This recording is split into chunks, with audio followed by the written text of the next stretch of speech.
उत्तर प्रदेश में जिला पंचायत अध्यक्ष पद के चुनाव के लिए नामांकन हुए। नामांकन सुबह 11 बजे से दोपहर 3 बजे तक दाखिल किए गए नामांकन पर्चों के जरिए 29 जून को प्रत्याशी अपना नाम वापस ले सकते हैं। 3 जुलाई को मतदान होगा। उसी दिन शाम को नतीजे भी आ जाएंगे। प्रदेश में होने वाले 75 जिलों में जिला पंचायत अध्यक्ष पद का चुनाव सत्ताधारी पार्टी बीजेपी के लिए नाक का सवाल बना है। दरअसल पंचायत चुनाव के नतीजे बीजेपी के लिए अनुकूल नहीं थे। बीजेपी से ज्यादा निर्दलीय जीते। सपा और निर्दलीय के बाद बीजेपी तीसरे नंबर पर रही।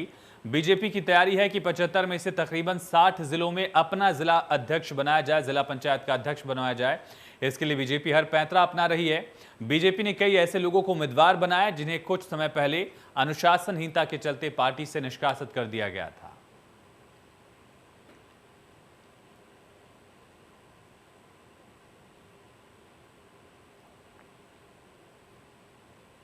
तो सिद्धार्थनगर से लेकर मैनपुरी और जालौन से लेकर शाहजहांपुर तक की आप तस्वीरें देख रहे हैं, जहां पर जिला पंचायत चुनाव में अलग अलग पार्टियों ने पूरी ताकत झोंक दी।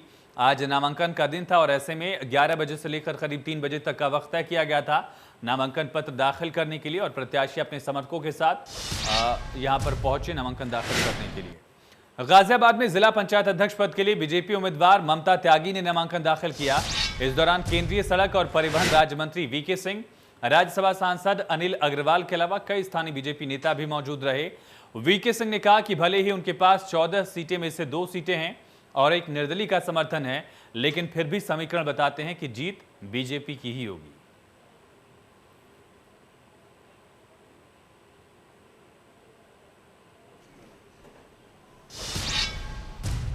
खबर उन्नाव से है, जहां जून की गर्मी की तपिश के बीच सियासी तूफान भी दिख रहा है। यहां का जिला पंचायत अध्यक्ष पद का चुनाव काफी दिलचस्प और नाटकीय मोड़ पर पहुंच गया। सत्ता दल बीजेपी समर्थित प्रत्याशी शकुन सिंह ने नामांकन कराया। वहीं बीजेपी समर्थित जिला पंचायत सदस्य अरुण सिंह ने भी नामांकन कराकर पार्टी प्रत्याशी के सामने ही ताल ठोक दी। इससे बीजेपी में राजनीतिक घमासान शुरू हो गया। नामांकन से तस्वीर साफ हो गई है कि बीजेपी में सब कुछ ठीक ठाक नहीं है। समाजवादी पार्टी से मालती रावत नामांकन कराकर मैदान में है। बीजेपी के अंतर्कलह से 20 जिला पंचायत सदस्यों वाली सपा पार्टी के खेमे में निर्दलीय सदस्यों की गठजोड़ की आस के बीच जीत को लेकर उत्साह चरम पर है।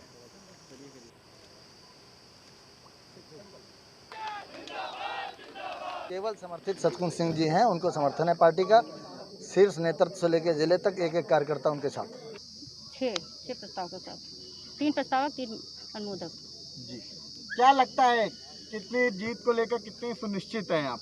मेरी जीत सुनिश्चित है, क्योंकि उद्देश्य जो है हमारे हैं अपने समाजवादी पार्टी के, तो जीत तो मेरी सुनिश्चित है। और जो है अदर वो भी हमारे साथ में है। रहेंगी आपके चुनाव जीतने बाद? हमारी प्राथमिकता पहले सर्वप्रथम तो पार्टी के प्रति हम लोग पूरी निष्ठा और पूर्ण रूप से कार्य करेंगे। उसके बाद मेरे साथ मेरी जनता, मेरा जिला पूरा मेरे साथ है, तो इसलिए हमें अपने ज़िले को पूरी श्रद्धा से मैं हमारे साथियों को, अपने पूरे सभी को मैं उनका पहले चरण वंदन और नमन करती हूँ, जिन्होंने मुझे इस जगह पे आज लाया। और भारतीय जनता पार्टी का सच्चा सिपाही हूँ। मुझे निर्देश पहले से प्राप्त है कि आपको नामांकन कराना है। मैंने पर्चा खरीदा था, मैंने तैयारी की। हमारे साथ हमारे सदस्य जिला पंचायतगण हैं। भारी संख्या में निर्दलीय और दूसरे दलों के लोगों का समर्थन प्राप्त है। उस क्रम में हमने नामांकन। वहीं बेसिक शिक्षा मंत्री ने सिद्धार्थनगर में वृक्षारोपण किया। डॉक्टर सतीश द्विवेदी ने इटवा तहसील में पौधा लगाया। बड़े पैमाने पर वृक्षारोपण अभियान चलाया जा रहा है। डॉक्टर सतीश द्विवेदी ने योगी सरकार की तारीफ भी की है।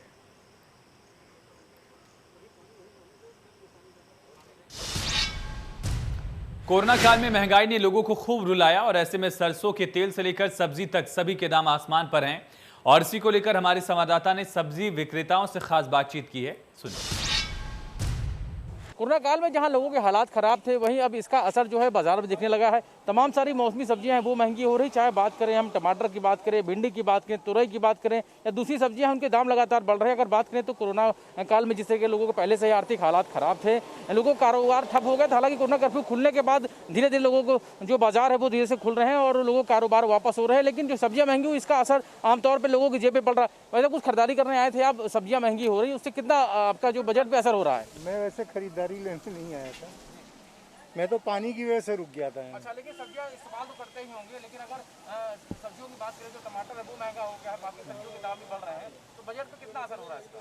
है बजट पे असर तो ये घर का बजट बिगड़ा हुआ है और गृहस्थी चलाने में, किचन चलाने में दिक्कत हो रही। बाकी खरीदारी का काम सब्जियों वब्जियों का मिसेस ज़्यादा करती है, वो घर के पास कर लेते हैं। जेब से जाते होंगे। हाँ, उसके पास रहते हैं पैसे, लेकिन ये है कि महंगाई तो बढ़ी है, हमें ज़्यादा पैसे देने पड़ते हैं उसे। सर तेल के दाम भी बढ़े हुए थे, अगर बात करें तो अभी करीब 200 के आसपास तेल का दाम है, वो पहुंच गया था, लेकिन धीरे धीरे कम हो रहा है, यानी कि 180 190 रुपये लीटर तक तेल हो गया था। बिल्कुल बिल्कुल थोड़ा कम हो रहा है, लेकिन अभी भी महंगा है। बिल्कुल है महंगा। दुकानदार भी उनसे बात करेंगे। ये बताइए क्या कुछ अभी महंगा है जिसकी जो बिक्री है वो कम हो रही है? महंगा है, सब्जियां सब महंगी है।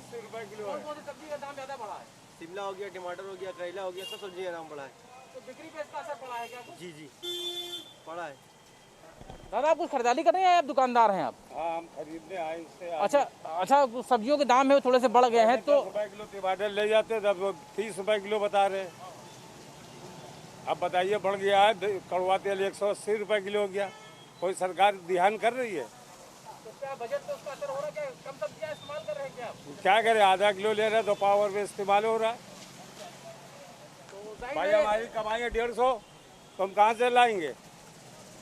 जाहिर है कि साफ तौर पे आम लोगों का जो गुस्सा है वो जायज़ है, क्योंकि अगर बात करें तो जो आम लोगों के लिए जो ज़रूरी है सब्जियां हैं या तेल हैं या दूसरी ज़रूरत की जो चीज़ें हैं खरीदारी करने आते हैं, लेकिन अगर उनकी कीमतें बढ़ जाती है तो उससे सीधा सीधा असर उनके बजट पे होता है। गौरव के साथ रवि कुमार, इंडिया न्यूज़। खबर लखनऊ से। सोशल मीडिया पर अभद्र टिप्पणी करने वाला गिरफ्तार कर लिया गया। गोंडबा थाना पुलिस के हत्थे चढ़ गया आरोपी।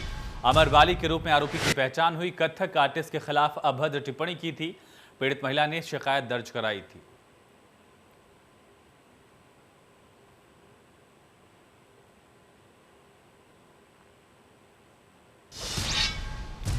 लखीमपुर खीरी में जिला पंचायत अध्यक्ष पद के नामांकन के दौरान समाजवादी पार्टी और भारतीय जनता पार्टी के हजारों समर्थकों ने जमकर नारेबाजी की।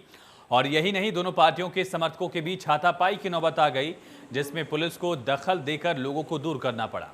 इस दौरान दोनों पार्टियों के कार्यकर्ताओं के द्वारा सोशल डिस्टेंसिंग की जमकर धज्जियां उड़ाई गई। जिला पंचायत अध्यक्ष पद के लिए भाजपा से ओम प्रकाश भार्गव ने नामांकन किया, जबकि समाजवादी पार्टी की प्रत्याशी अर्चना भार्गव ने अपना नामांकन दाखिल किया।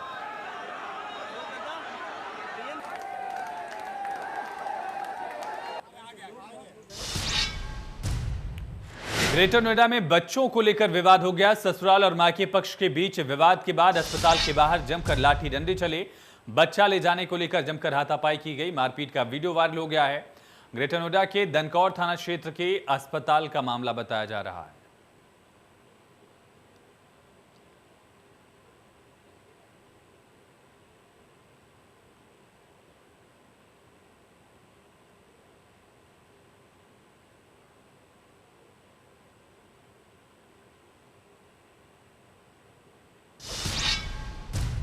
वहीं मिर्जापुर में 50 फीट गहरे कुएं में भैंस गिर गई, जिसको निकालने में ग्रामीण नाकाम रहे। पुलिस कर्मियों की कोशिश भी नाकाम रही।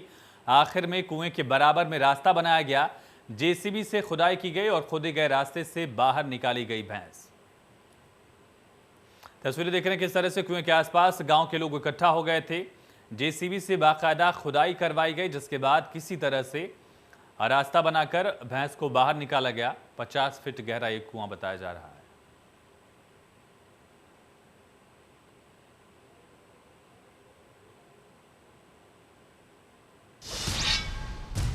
वहीं शाहजहांपुर में साथी समेत क्राइम ब्रांच के हत्थे बदमाश चढ़ा है। बदमाश पर 25,000 का इनाम था। चोरी की 8 बाइकें बरामद की गई। क्राइम ब्रांच के हाथ अवैध असलहे और कारतूस भी लगे हैं। फिलहाल दोनों बदमाशों को जेल भेजा गया है।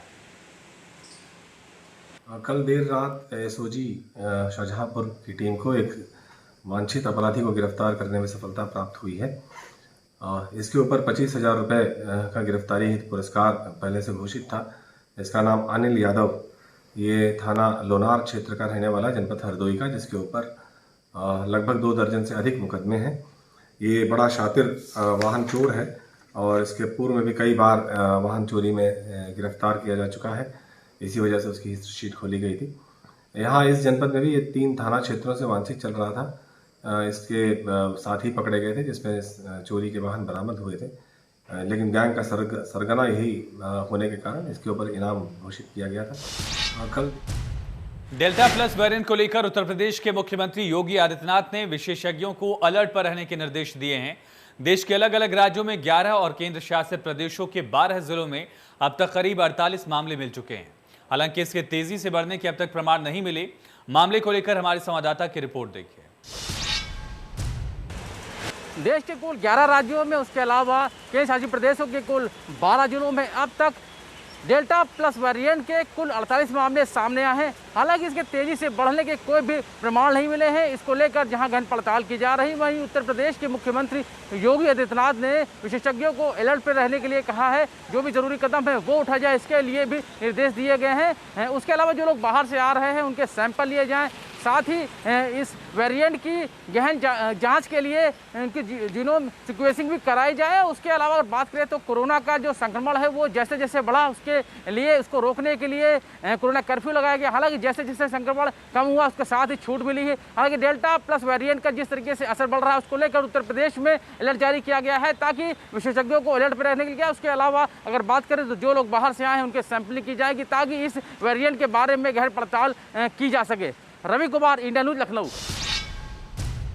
कोरोना वायरस के सबसे खतरनाक वेरिएंट डेल्टा प्लस को लेकर यूपी अलर्ट पर है। मुख्यमंत्री योगी आदित्यनाथ ने जरूरी कदम उठाने के निर्देश भी दिए हैं। लखनऊ में चिकित्सक इसे कैसे देख रहे हैं? सिविल अस्पताल के निदेशक सुभाष चंद्र सुंदरियाल से हमारे संवाददाता ने खास बातचीत की है। उनकी राय क्या है, सुनिए। अलर्ट जारी किया गया। साफ तौर पर अगर बात करें जो विशेषज्ञ हैं वो अलर्ट पे हैं, क्या कुछ इसको लेकर काम किया जा रहा है? हमारे साथ बातचीत करने लखनऊ के सिविल अस्पताल के डायरेक्टर सुभाष चंद्र सुंदरियाल जी मौजूद हैं। सर, किस तरीके से निर्देशित किया गया, हम लोग किस तरीके से आप लोग उस पर ध्यान दे रहे हैं? क्योंकि जिस तरीके से देश के अलग अलग राज्यों में डेल्टा प्लस वेरिएंट का जो असर है वो देखने को मिल रहा है, तो यूपी में आप लोग कैसे इसको देख रहे हैं? डेल्टा प्लस का जो वेरिएंट है वो देश के अलग अलग राज्यों में सुनाई पड़ रहा है। जैसे महाराष्ट्र में और कर्नाटक में, इन जगहों पर इसका प्रकोप शुरू हुआ है। लेकिन निश्चित तौर से अभी ये ज़्यादा बड़ा प्रोपोर्शन में नहीं है। इसको देखते हुए हम लोगों ने ये तय किया है कि हमारे यहाँ, क्योंकि पहले फर्स्ट वेव में और सेकंड वेव में हम लोगों के यहाँ 60 एंड अबव के केस अफेक्ट हुए थे, उसके बाद हम 45 to 60 अफेक्ट हुए। तो ये मान के चल रहे हैं कि डेल्टा वेरिएंट का जो ये डेल्टा प्लस का जो वेव आएगा उसमें हो सकता है बच्चे ग्रसित हों। जो मॉडल से हमको यही बता रहे हैं कि बच्चे ग्रसित हो सकते हैं। तो उसके लिए हम लोगों ने अपना जितना भी पीकू का सेटअप है, पीकू का मतलब है जो बच्चों का इंटेंसिव केयर यूनिट है, उसका सेटअप को हमने स्ट्रॉन्ग किया है। वो हमारे यहाँ पहले से संचालित है। उसमें 10 बेड लगे हुए हैं जिसमें वेंटिलेटर और अन्य उपकरण मौजूद हैं। उसमें हम इलाज करते आए हैं। लेकिन इस बार हमने 10 बेड का जो है स्पेशली डेजिग्नेट कर दिया है वही एरिया, कि अगर पीकू के बच्चे या बड़े बच्चे अगर इस कोविड से ग्रसित होंगे तो हम ज़रूर इनको भर्ती करेंगे, जैसा कि हमने पिछले वेव में किया है और इस बार करेंगे हम लोग, और उनका इलाज पूरी तरह से करेंगे। हमारे पास न ऑक्सीजन की कमी है, न दवाइयों की कमी है। जो कुछ हम लोगों ने अपेक्षा की है एडवांस में, उसका हम ध्यान रखेंगे।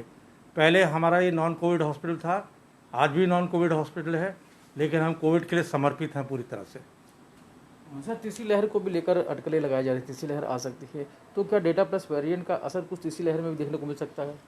हो सकता है कि तीसरी लहर जो डेल्टा प्लस वेरिएंट की हो, और हो सकता है कि ये नॉर्मल थर्ड साइकिल हो इसकी मेन वजह मैं आपको अभी से बताना चाहता हूँ कि हमारा जो समाज है, जो उसमें लोग रह रहे हैं, वो इसके स्वयं जिम्मेदार हैं। अभी आप मार्केट में चले जाइए, आपको भीड़ बहुत मिलेगी। सड़कों पे लोग मास्क पहने हुए नहीं मिलेंगे। अभी भी आपको ऐसे लोग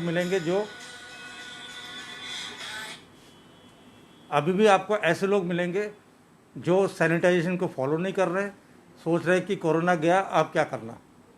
तो ये हमको भारी पड़ने वाला है। फर्स्ट और सेकंड वेव के बीच में जब ये प्लेटू आ गई थी, जिस समय केसेस नहीं थे, उस समय भी लोग बाज़ार में निकल पड़े थे और उन्होंने हर चीज़ का पालन छोड़ दिया था या लापरवाह हो गए थे। तो उसका असर हम लोग भी अब भुगतेंगे फिर से। तो जाहिर है कि डेल्टा प्लस वेरिएंट की अगर बात करें तो उसको लेकर उत्तर प्रदेश में जो ज़रूरी कदम है वो उठाए जा रहे हैं। हालांकि उत्तर प्रदेश में इसका भी असर देखने को नहीं मिल रहा है, देश के अलग अलग राज्यों में जरूर इसका असर देखने को मिल रहा है, लेकिन इसको लेकर उत्तर प्रदेश में तैयारी है। वो अगर कुछ भी असर होता है तो उसको लेकर जो चिकित्सक हैं वो तैयार हैं। Ravi Kumar, India news, Lucknow. चलिए इसी के साथ मेरा गांव मेरी खबर में इतना ही, लेकिन खबरें लगातार जारी हैं। बने रहिए इंडिया न्यूज के साथ।